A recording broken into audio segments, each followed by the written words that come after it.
بسم اللہ الرحمن الرحیم۔ السلام علیکم ورحمۃ اللہ وبرکاتہ۔ قرآن اور یقین کا سفر میں سب کو خوش آمدید۔ امید کرتی ہوں آپ سب خیریت سے ہوں گے۔ آج قرآن اور یقین کا سفر میں آپ کے لیے لے کر آئی ہوں حضرت صالح علیہ السلام کا قصہ۔ ویڈیو شروع کرنے سے پہلے میں آپ کو کہتی چلوں، اگر آپ نے میرا چینل سبسکرائب نہیں کیا تو پلیز سبسکرائب کریں اور آگے شیئر کریں۔ یہ بہت انفارمیٹیو چینل ہے، اپنے بچوں کو بھی لگا کے دیں، تاکہ میں چاہتی ہوں کہ ان کو ہمارے انبیاء کے بارے میں پتہ ہونا چاہیے۔ آئیے شروع کرتے ہیں آج کی ویڈیو۔ آج ہمارا قصہ ہے حضرت صالح علیہ السلام کا۔ حضرت صالح علیہ السلام کو قوم سمود کی طرف بھیجا گیا تھا۔ سمود کی بستیاں ہجر میں تھیں۔ حجاز اور شام کے درمیان وادی قرا تک جو میدان تھا وہ سب ان کی رہنے کی جگہ تھی۔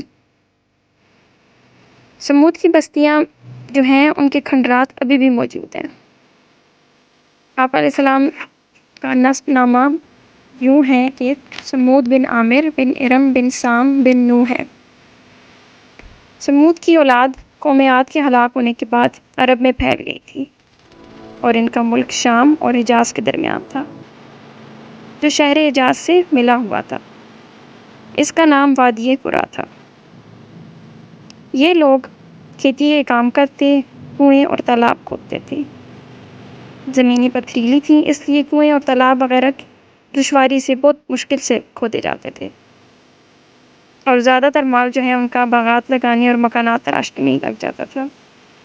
یہ عمارتیں بھی بہت نفیس قسم کی تراشتے تھے، لیکن آخر ہی ہوتے ہوتے انہوں نے پتھروں کی عجیب و غریب صورتیں تراشنے شروع کر دی، پھر ان کو پوجنا بھی شروع کر دیا، یہاں تک کہ بت پرستی پہ اتر آئے اور اللہ تعالیٰ سے بالکل غافل ہو چکے تھے۔ پھر اللہ تعالیٰ نے حضرت صالح علیہ السلام کو ان میں مبعوث فرمایا۔ آپ علیہ السلام کی شکل و صورت سب سے بہتر تھی، اور حسب و نسب میں بھی موجودہ جتنے لوگ تھے ان سب سے اعلیٰ تھے، اور اپنے لڑک پن ہی سے نیک بختی اور صلاحیت کی نشانیاں ان میں پائی جاتی تھیں۔ پھر رسالت کا مرتبہ عنایت فرما کر اللہ تعالیٰ نے وحی نازل فرمائی، جیسا کہ سورہ اعراف میں ہے، جس کا ترجمہ یوں ہے: اور قوم سمود کی طرف ہم نے ان کے بھائی صالح کو نبی بنا کر بھیجا۔ اس نے کہا، اے میری قوم، اللہ کی بندگی کرو، اس کے سوا کوئی معبود نہیں۔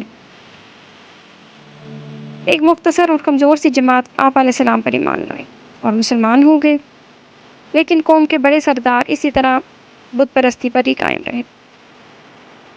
انہوں نے ہمیشہ اللہ تعالیٰ کی نعمتوں کی ناشکری کی۔ وہ حضرت صالح علیہ السلام کا مذاق اڑاتے ہوئے کہا کرتے تھے کہ اگر ہم یہ باطل پرستی پہ ہوتے اور اللہ کی صحیح دین پر نہ ہوتے نا، تو ہمیں اتنی زیادہ جو یہ نعمتیں ملی ہوئی ہیں یہ ہمیں کبھی بھی نہ ملتی۔ ہم جس دین پر ہیں اسی کی وجہ سے ہمیں یہ سب کچھ عیش و عشرت ملی ہوئی ہے۔ پھر حضرت صالح علیہ السلام سے کہا کہ اپنے اور ہمارے حال میں فرق ہی دیکھ لو کہ تم کس تنگ حالی میں ہو اور ہم کتنی عیش و عشرت میں ہیں۔ اس پر حضرت صالح علیہ السلام نے حکم الہی سے دعوت تبلیغ شروع کر دی۔ ہر چند ان کو نصیحت کرتے، لیکن قوم تھی کہ وہ انکار پر ہی پڑی رہی۔ حضرت صالح علیہ السلام سے معجزہ طلب کرنے لگے۔ آپ علیہ السلام نے فرمایا کہ اگر میں تمہاری خواہش کے مطابق معجزہ دکھا دوں تو کیا تم ایمان لاؤ گے؟ کیا تم اللہ تعالیٰ کا کہا مانو گے؟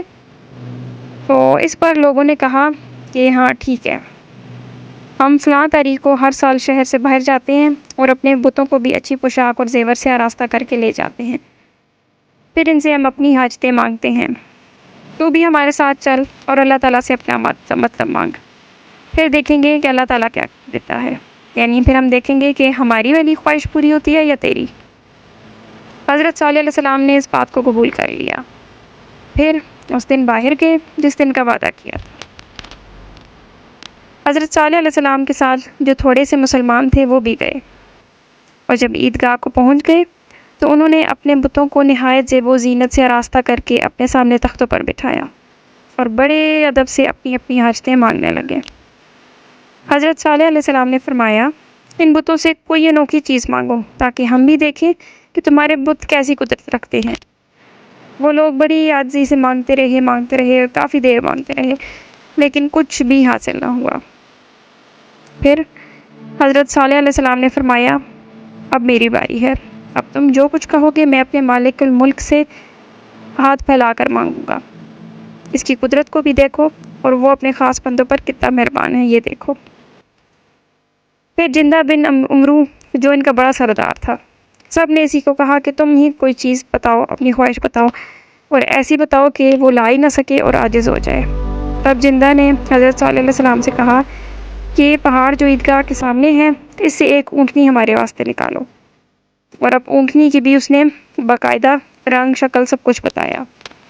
کہنے لگا کہ اس اونٹنی کی پیشانی سیاہ ہو اور باقی سارا بدن سفید ہو، اور بال بڑے نرم ہو، اور وہ 10 ماہ کی حاملہ بھی ہو، اور وہ بچہ بھی ہمارے سامنے جمے، اور وہ جو بچہ پیدا ہو وہ بھی ہو اسی کی شکل کا، اسی کے رنگ کا ہو۔ حضرت صالح علیہ السلام نے دوبارہ اسلام کے بارے میں ان سے وعدہ لیا۔ سب نے اقرار کر لیا اس ٹائم کہ ہاں ہم ضرور ایمان لائیں گے اگر ایسا ہو گیا تو، کیونکہ وہ جانتے تھے کہ ایسا نہیں ہوگا، لیکن حضرت صالح علیہ السلام کا یقین اپنے اللہ پہ تھا۔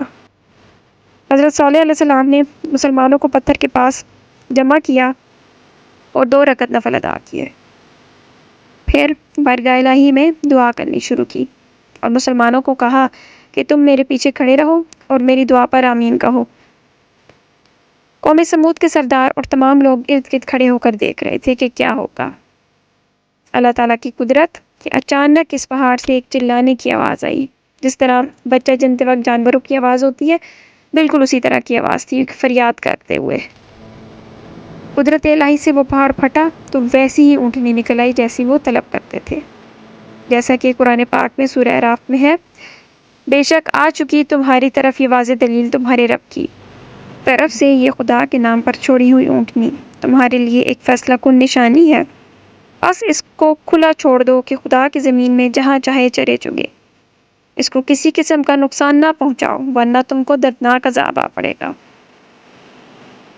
یہ دیکھ کر سب لوگوں نے کہا صالح علیہ السلام کا معبود تو بڑی قدرت رکھتا ہے، اسی پر ایمان لانا چاہیے۔ تو جندہ جس نے کہ یہ خواہش رکھی تھی اور اس کے ساتھ 6000 آدمیوں نے اسلام قبول کر لیا۔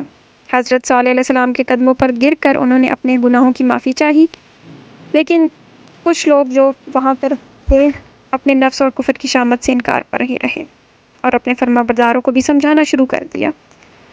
وہ بدبخت حضرت صالح علیہ السلام کو جادوگر قرار دے کر پھر گئے، کیونکہ جنہوں نے ایمان نہیں لانا ہوتا وہ تو اپنی حجت خود ہی سامنے رکھ دیتے ہیں نا۔ انہوں نے حضرت صالح علیہ السلام کو اتنا بڑا معجزہ دیکھنے کے بعد بھی کہہ دیا کہ یہ تو جادوگر ہے اور ہم ایمان نہیں لائیں گے۔ تب حضرت صالح علیہ السلام نے فرمایا کہ تم نے تو وعدہ خلافی کر لی ہے اور مجھ پر ایمان تم نہیں لائے، لیکن اب بھی ان کو سمجھا رہے تھے کہ اللہ کے عذاب سے اگر بچنا چاہتے ہو تو اللہ تعالیٰ نے یہ جو حکم نازل فرمایا ہے کہ اس اونٹنی کو، اس کے بچے کو نہایت تعظیم سے اپنے ملک میں رکھو، اس کو کسی قسم کی تکلیف اور رنج نہ پہنچاؤ، تو تمہارا بچاؤ اسی میں ہے، یعنی تم اللہ کے عذاب سے صرف اسی صورت میں بچ سکو گے اگر تم اس اونٹنی کا اور اس کے بچے کا خیال رکھو گے، ان کو کسی قسم کا نقصان نہیں پہنچاؤ گے۔ جب تک یہ اونٹنی اور بچہ تم میں رہیں گے خدا کا عذاب تم پر نہیں آئے گا، اگر تم اسے کسی بھی قسم کی تکلیف پہنچائی تو تم کو عذاب الہی آ پکڑے گا۔ وہ اونٹنی بڑے جسم والی تھی، لوگ دور دور سے اس اونٹنی کی زیارت کرنے آتے تھے، چونکہ وہ اونٹنی ایسی حالت میں تھی کہ سب جانور اس سے ڈرتے تھے کہ جس جنگل میں وہ چرتی دوسرا جانور وہاں قدم نہیں رکھ سکتا تھا۔ جس تالاب یا کنویں اور ندی پر وہ جاتی سارا پانی پی لیتی تھی، جس جگہ وہ گھاس چرنے جاتی وہاں پر گھاس کا نام و نشان نہ رہتا، اور شام کے وقت جب وہ لوٹتی تو شہر کے سب لوگ آ کر اپنے برتن دودھ سے بھر لیتے اور تمام شہر والوں کو اس کا دودھ کفایت کرتا تھا، مطلب ان کے لیے یہ کافی ہوتا تھا۔ جب کافی ٹائم گزر گیا تو جو جانوروں والے لوگ تھے وہ اس کے چرنے پھرنے سے تنگ آنے لگے، اس لیے پھر حضرت صالح علیہ السلام نے اس کے چرنے اور پانی پینے کی باری مقرر کر دی۔ ایک دن اونٹنی پانی پیتی اور چرتی چگتی اور دوسرے دن اس کو صالح علیہ السلام باندھ دیتے تھے، لیکن شہر والے لوگ جو جانوروں کا شوق رکھتے تھے ان کو یہ بات بھی مشکل گزرتی تھی، اور دل ہی دل میں وہ یہ خیال کرتے تھے کہ کسی طرح کوئی سبب بنے کہ یہ اونٹنی یہاں سے دور ہو جائے تاکہ ہمارے جانور آرام سے جہاں سے چاہیں چریں چگیں اور پانی پئیں۔ لیکن عہد کو توڑتے ہوئے بھی ان کو ڈر لگتا تھا، اس لیے کچھ کہتے نہ تھے۔ ان کے درمیان ایک نوجوان کسی قوم سے کدار بن سالف تھا، جو اپنے ماں باپ کو ہمیشہ ایذا دینے والا تھا، زبان دراز تھا۔ وہ ایک فحشہ عورت پر عاشق ہو گیا جس کا نام عشیرہ تھا۔ ایک دن کدار نے اس عورت سے کہا کہ کب تک یہ آشنائی چوری چھپے رہے گی؟ تم مجھ سے نکاح کرو، ہم عمر بھر ہنسی خوشی گزاریں گے۔ اس پر اس بدکار عورت نے اس کدار سے کہا کہ میں تمہاری یہ خواہش ضرور پوری کروں گی، لیکن اس پر میری ایک فرمائش تمہیں پوری کرنی ہوگی۔ اگر تم نے میری فرمائش پوری کر دی تو میں تم سے نکاح کر لوں گی۔ اب وہ فرمائش کیا تھی؟ وہ فرمائش تھی اس اونٹنی کے حوالے سے۔ اس نے کہا کہ اگر تم اس اونٹنی کو مار ڈالو تو میں تم سے نکاح کر لوں گی۔ اب اس کی وجہ یہ تھی کہ اس عورت کے اور لوگوں کے بہت زیادہ جانور تھے۔ اس کی زیادہ کوشش یہی تھی کہ یہ اونٹنی دور ہو جائے۔